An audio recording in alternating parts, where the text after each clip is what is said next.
दिव्यांग, मागासवर्गीय व निराधारांच्या उपजीविकेसाठी पालिकेच्या संवेदनशील भूमिकेचे सर्वत्र कौतुक. ज्येष्ठ नागरिक, गरीब गरजू, दिव्यांग, चर्मकार समाजातील बांधव, मागासवर्गीय आणि निराधार घटकांना उपजीविकेचा आधार मिळावा या संवेदनशील भावनेतून नवीन पनवेल येथील शिवा कॉम्प्लेक्स दैनिक बाजार आरक्षित क्षेत्रालगत असलेल्या गणेश मार्केट भूखंड सेक्टर 12 येथे काही दिव्यांग व्यावसायिकांना दिव्यांग विकास आघाडीच्या माध्यमातून वाचनालय तसेच रोजगारासाठी छोटेखानी स्टॉल उपलब्ध करून देण्यात आले आहेत. या उपक्रमामुळे अनेक दिव्यांग कुटुंबांना आर्थिक आधार मिळाल्याचे समाधान या निमित्ताने व्यक्त केले जात आहे. सामाजिक बांधिलकी जपत राबविण्यात आलेल्या या स्तुत्य उपक्रमांचे सर्वत्र सर्व स्तरातून स्वागत होताना दिसत आहे. काही विघ्न संतोषी घटकांनी कायद्याच्या आडजात प्रशासनाच्या या सकारात्मक प्रयत्नांवर प्रश्नचिन्ह उपस्थित करण्याचा केविलवाणा प्रयत्न केल्याचे दिसून येत आहे. आयुष्यभर विविध अडचण संघर्ष करणाऱ्या दिव्यांग बांधवांना स्वतःच्या पायावर उभे राहण्यासाठी मिळालेल्या या संधीवर आक्षेप घेणाऱ्या विरोधात समाज माध्यमातून तीव्र प्रतिक्रिया उमटताना दिसत आहे. शहरातील मोठ्या अतिक्रमणांकडे दुर्लक्ष करून काही निष्कलंक आणि कर्तव्यदक्ष अधिकाऱ्यांच्या कामकाजावर प्रश्न उपस्थित करण्याचा प्रयत्न होत असल्याची चर्चा नागरिकांमध्ये आहे. दिव्यांग घटकांना मिळणारी भावनिक व सकारात्मक लोकसाथ तसेच पालिका प्रशासनाच्या भूमिकेबद्दल व्यक्त होत असलेली कृतज्ञता हीच अशा विरोधकांना मिळणारे समर्पक उत्तर असल्याचे मत अनेकांनी या माध्यमातून व्यक्त केले. दिव्यांगाचे स्टॉल वगैरे तिथं आम्ही दिव्यांगवाले माणसं आणि मागासवर्गीय समाजाचे माणसं आहेत.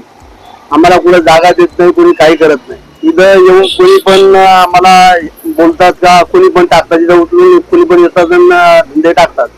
मग आम्ही जीवन कसं काय करायचं, आमच्या घरातले कुटुंब कसं चालायचं म्हणून आम्हाला आयुक्त साहेबांना आणि महापौर साहेबांना एवढीच विनंती आहे, आमच्या पोटापाण्याचं तुम्ही विचार करावा आणि हे करावं तुम्ही. नमस्कार, मी प्रथमेश भगवान भंडारे. मी एक दिव्यांग आहे. इथे शिवा कॉम्प्लेक्स सेक्टर 12 इथे माझा एक स्टॉल आहे दिव्यांगाचा. आणि आम्ही इथे एक मागासवर्गीय आणि दिव्यांग असे आपली 4-5 स्टॉल आहेत 4x5 चे. तर आम्ही इथे कोणाला काही अडचण न करता, कोणाला पोटपटची किंवा कोणाला कोणत्या रहदारीची अडचण न करता आम्ही आमचे ते स्टॉल केले एक उपजीविका म्हणून. तर आम्हाला एवढीच विनंती आहे महापौर साहेबांना, नितीन पटेल यांना व आयुक्त साहेब यांना व आपले सभागृह यांना सर्वांना की आमची जी उपजीविका आहे जी आमची चालू आहे ती अशी चालू राहू दे ही विनंती करतो. आणि असंच म्हणायला गेलं तर आमचे इथे सर्व दिव्यांग आहेत. हे चर्मकार समाजाचे आहेत, हे स्वतः दिव्यांग आहेत, अण्णा हे स्वतः मूकबधीर आहेत. अशाच आमची सगळी एक मागासवर्गीय दिव्यांग सामाजिक संस्था अशी एक स्वरोजगार संस्था म्हणून एक आमच्या इथे 4x6 एक स्टॉल आहेत. हे जे आमचं आता उपजीविका चालू आहे इथे खूप जणांना असं पोटात दुखत आहे की आम्ही असं केलं, रस्त्यावर आहे, त्रास होतोय, पण असं काहीच नाहीये. बघू शकता तुम्ही स्वतः की जे फुटपाथ आहे ते फुटपाथच्या बाहेर आमचे स्टॉल आहेत. 5 ते 6 फूट आमची जागा गेलेली आहे. हे फुटपाथ आहे बघा. तर फुटपाथच्या बाहेर आपले स्टॉल आहेत. तर असं कोणत्या एका व्यक्तीला कोणाला काही अडचण नाहीये की येता जाता.